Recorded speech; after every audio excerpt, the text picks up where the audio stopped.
Hi everybody, and welcome to the 30th episode of Racing with the Reverend. I am the Reverend Bogey, and today, because it's a special race and it's our 30th, we are going to run at the Indianapolis Motor Speedway. Oh, how I love this place. I've been here a few times, 3 times for races, and a couple times for the hell of it. Today we started in 9th, I think is what it said, so maybe 10th. We're heading into turn 1, hoping not to get caught in any shenanigans, and it looks like, except for that little bump there on Yimmy, that we've survived it. We've gotten through our first 4 corners. Our first 3, 4, I don't know. Somewhat unscathed. So, and Yimmy did not. He's got 2 1/4 seconds of penalties already. So that didn't take long. We're heading down the back straight here, and we're going to let Yimmy take the outside because I'm not really sure of his intentions. Lotus is in this race. Hey, Lotus. And a guy named Brian Rams, who I'm sure we'll hear from later, maybe. ILM went off the track there for a second and slowed up. We're going to go around them. We got Yimmy in second here. We're going to brake early. ILM does not hit us. We end up going way outside and losing a bunch of positions, though. We completely blew that. Bonzi Tech has gone around us. We're now dropped back to 6th, so we lost 3 positions in that one corner. But everybody seems to be having issues coming out of the final corner, and we're going to get around Duran here, at least run side by side with Duran. We've also got ILM in front of us, and we're going to lift a little bit because we don't want to hit ILM. This is a big mess. There's 5 cars here.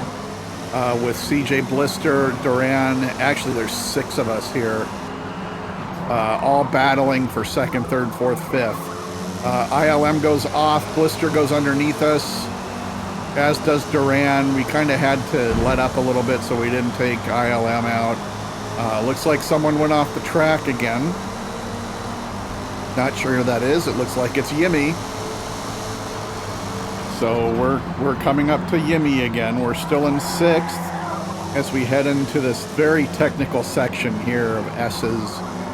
Usually 3rd gear and lift, or not lift, but yeah, lift, and sometimes a little coast. We'll brake here, keep it in 3rd. Yimmy swims way right again. Lots of sorries going up in the corner. Yimmy's unfortunate circumstances our benefit. We get up into 6th, and now we're going back to work on Blister. Franco is way gone. Amazing that he's pulled out 10.5 seconds in 2 laps, but not surprising. Focus RS driver we've raced with before. I forgot to mute everybody again. I'm just not used to doing that. Most people don't talk a whole lot during the races, so... but in this case they were, and I should have muted it, but hopefully it doesn't come through in the audio. We're going to try and mess with Blister a little bit, maybe pressure him into a mistake because Yimmy's gaining back up on us, and Yimmy picked up another 0.4 of a second in penalties, so we would like not to be back here behind Blister. We would like to get around Blister before Yimmy gets behind us, so we don't face Yimmy's wrath. Although I don't know what the wrath would be for. Lotus gives a sorry there. I'm glancing around the screen as if I'm actually running this race. Yimmy tries to go down underneath us. That didn't work. We'll back off a little bit. We're gaining on Blister because Blister's having issues with driving in general. We had to lift off, and now Yimmy's back on us again. We are setting a pretty good lap, though. More penalties. Yimmy just picked up more penalties. I don't know how many that is for Yimmy, but now we just hit Blister again because he's just not... I don't know what Blister was doing in this race. And he takes our front end. And Yimmy gets 2 more seconds in penalties. Wow. So we just lost 6 positions there in the crash of Blister. He apologizes. I'm not happy because running in the top 5 is pretty cool. And that we were looking at podium possibly in this race. And now we're not. Yimmy just picked up more penalties. That seems to be a theme with Yimmy. We are behind Lotus, and we're ahead of Big Reaper. Seasons don't fear the Reaper, kids. We're also got ILM up there, and I think in this race we had some shenanigans with ILM also. I don't remember. This race is a while ago. I actually forgot I even recorded it, so until I saw it on Lotus's channel again, and I said, oh, I ran this race, and this would be perfect for a 30th episode. At least as far as the venue, not my driving, the venue. Indianapolis is just such... I wish I could put in... Well, I'm going to put it into words, but I just... You have to go there. You absolutely have to go to Indianapolis. There goes ILM and Venom. We whacked Venom because ILM tried to take him out. ILM trying to run him into the wall. And Venom was having none of it and drove right through him. Good for Venom not getting any penalty on that too. ILM says thanks, but that's your own fault, buddy. You can't cut across someone's nose and try and run them into the wall. I'm sorry. It happens way too much on this game, and usually the person that gets their nose taken off is the one that gets the penalty. So, good on the penalty system for not giving Venom a penalty. And good on Venom for not taking that crap, because that's BS. So, we're still dealing with Venom. Lotus is just ahead. Because of that whack, we had to back off, so... ILM is gaining on us again, but he also picked up a second penalty for that indiscretion, so and it's well deserved. You can't do that, and it's happened to me on a lot of the tracks with just walls. Guys just they pin you up against the wall and you're trying to stay off it. And then they say, well, I'm just going to come across your nose anyway because I want the racing line. And then they wonder why they get spun out because you don't have anywhere to go except through them when it gets to that point. I mean, you could lift, but you're not in the wrong when you're doing that. The guy that's cutting across your nose is in the wrong because that's not how you run it. So... Brian Rams is apologizing to everybody. His name is very literal. I've raced against him a few times. Yimmy is up to 5.45 seconds in penalties. And I don't know how many he has, but if he's got more than... I know he's got more than 5. And you know how I feel about that. If you manage to pick up 5 penalties or 12 seconds, you should be ejected. Not just the 12 seconds. So he should have been DQ'd already, but we're not going to dwell on that. We're going to get back to Indianapolis while we got some space. So really, you've got to go there because the sheer enormity of the Indianapolis Motor Speedway just gets you the second you walk up there. Television does not do this place justice at all.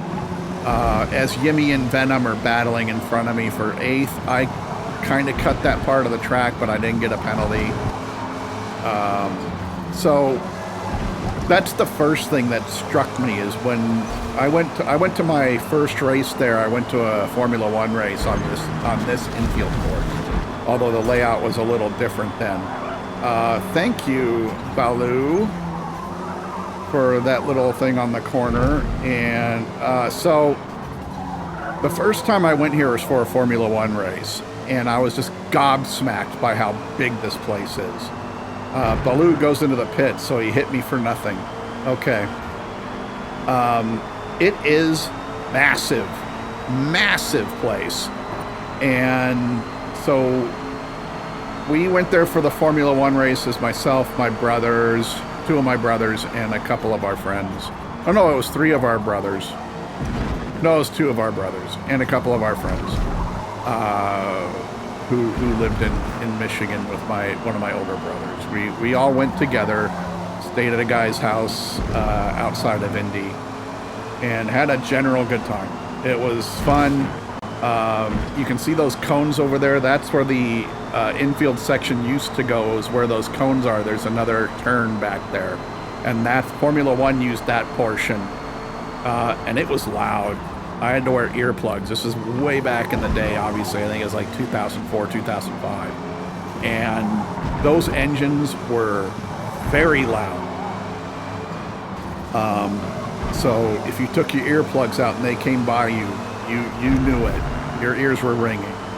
But it was a fun day. I don't remember much about the race because it was hot and muggy, and we drank a ton of water. And we just had a really good time. It was good. And that was my first experience at Indy. My next one, as another guy peels off into the pits and Venom went way wide, I thought he was going in too. The second time I went was for the 100th running of the Indianapolis 500, as Lotus also goes into the pits. So that race was won by Alex Rossi, as we all know, on a fuel strategy that was insane. And when you're in the crowd, we were sitting at turn 3, and I will tell you, I apologize for hitting that guy in the side, by the way. I will tell you that there is nothing like having an IndyCar coming at you at 230 plus down the back straight going into turn 3. There is nothing like seeing that, especially when it's 33 cars coming at you. It's amazingly cool. We're going to try and outbrake Venom here. We almost got him. Didn't quite get there. So that's one thing. But that was the race that Alexander Rossi, it was his first 500 and he won it on this ungodly fuel strategy. And we couldn't figure out what was going on because we're not listening to the team radios. We don't have earplugs either. That was full on noise. It was great. And now we're going to go in the pits. Venom gave us a little brake check there in that corner and we had to ghost. But we're in the pits. So if you like this race maybe, and maybe like me too, give the page a like. Watch the other content if you like that. Please give me a subscribe and hit that little bell. Because I like doing these videos. I don't know how much longer I'm going to actually be able to do them. But when I do have them, at least you'll know that when they come out. And please comment below. But keep it on topic and keep it clean. We don't need the children's to read nasty language. And I prefer not to talk to anything outside of the racing. So anyway, we come out of the pits. We're behind Jay Lotus. So the last 15 laps, maybe probably last 20 laps, we knew Rossi was winning. We didn't know by how much, but each time he came by us, his engine was progressively revving lower each time because he was lifting further away each time. Every time he came by. But he was still showing in the lead. We could see it on the tower because they have the little tower scoreboard. We could see it on the tower that he was still leading. And we're like, there's no way he's winning this race if that's what he sounds like. He's on major fuel save. And he ended up winning, and we all went bonkers because this was what, maybe a year out of, this is his first year outside of Formula One. And we're just going bonkers. And it was great. And you were saying, wow, we got to see Rossi win his first 500. We're happier than hell. And it was really fun. And at the time, my sister had just moved to Indiana with her family. So we stayed with her, my brother-in-law and their 2 daughters. And we had a blast. Just a great time. Lotus gets out a little wide there. Coming out of, I think that's 4.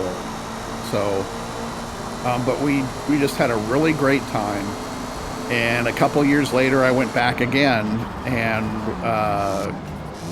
me and my two older brothers, we went back, and we saw Will Power win the 5. And I think that was the first time he won, and it was great. We had a great time. We were staying in the short chute between 1 and 2. That's where our seats were, and we had a great time again. And just absolutely loved going there. Thoroughly. I still see it, and I'm just, all the times I've been there, and I went there a 4th time, not for racing, as we go around LOL Man Lulls, who really took that series of corners poorly. So now we're back up to 8th. Blister's in the pits, so we're going to be in 7th.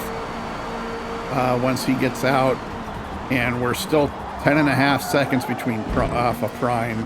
I don't think anybody has any pit stops left, so we may be stuck here, although we are starting to catch Prime because he has not stopped.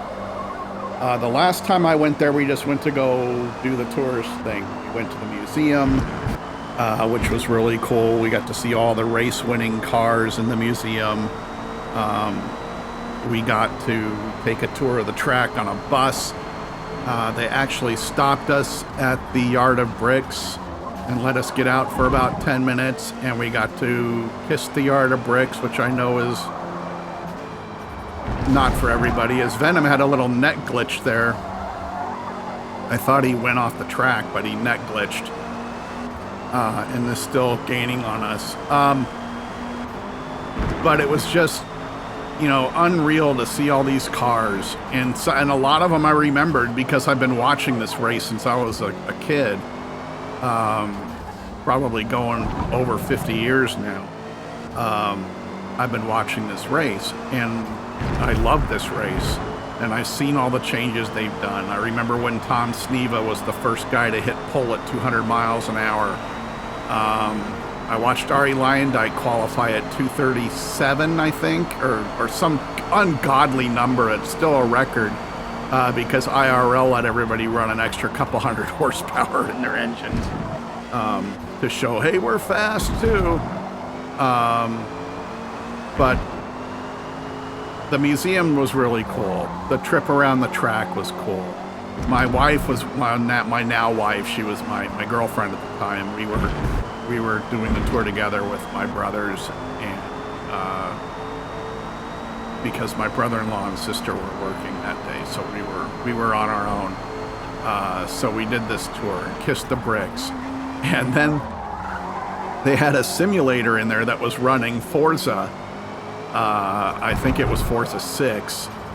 Yeah, it had to have been Forza 6. And so we went in there, and they had the lap times up there. Hey, run this lap, And I went in there and turned this lap, and I got done with it. And the guy wrote it on the board, and it was 3rd place, I think, of everybody that's run the Forza lap on there.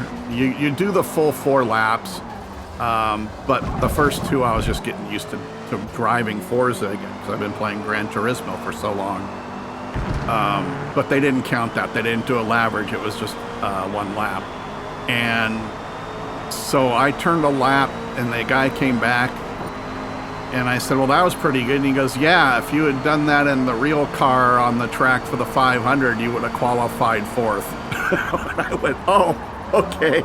So I guess it was really good. And we laughed about it, and I went up, my older brother in Michigan is an automotive engineer, and he's a big race car driver, and I walked up to him and said, did you hear that? I would have qualified 4th if I had done that at the 500. You couldn't have done that. And he didn't go in there because he does the real thing. He takes his car out and autocrosses. He doesn't like driving sims, so. But we are now on our last lap, and we are catching Prime. We've taken 6 seconds off of them the last couple laps. So, in short, go to Indianapolis, go to the Motor Speedway, go see the 500, see the Brickyard, just go see a race. It's phenomenal there. And go to the museum, it's worth it. And there's also some pretty good restaurants and breweries in there. And it's a nice place. I really enjoy Indianapolis. Our tires kicked over to minor here in the last couple corners. We have made some huge gains on Prime. We are well inside his penalty area, but I'm not satisfied with that. I want the rest of it. So we go around Prime, who has no more tires left. ILM went no stops too, apparently. I give a good race, go to the inside, give me 6th place. I will take that. I'll take it, because I know most of the guys in front of me didn't pit. And Bonzi Tech and Franco are super duper fast, and I'm not. So let's thank you all for watching. I hope you enjoyed this 30th episode, and I hope to get some more out. I don't know when that's going to be yet, but there'll be more. So thank you all. You have a good afternoon.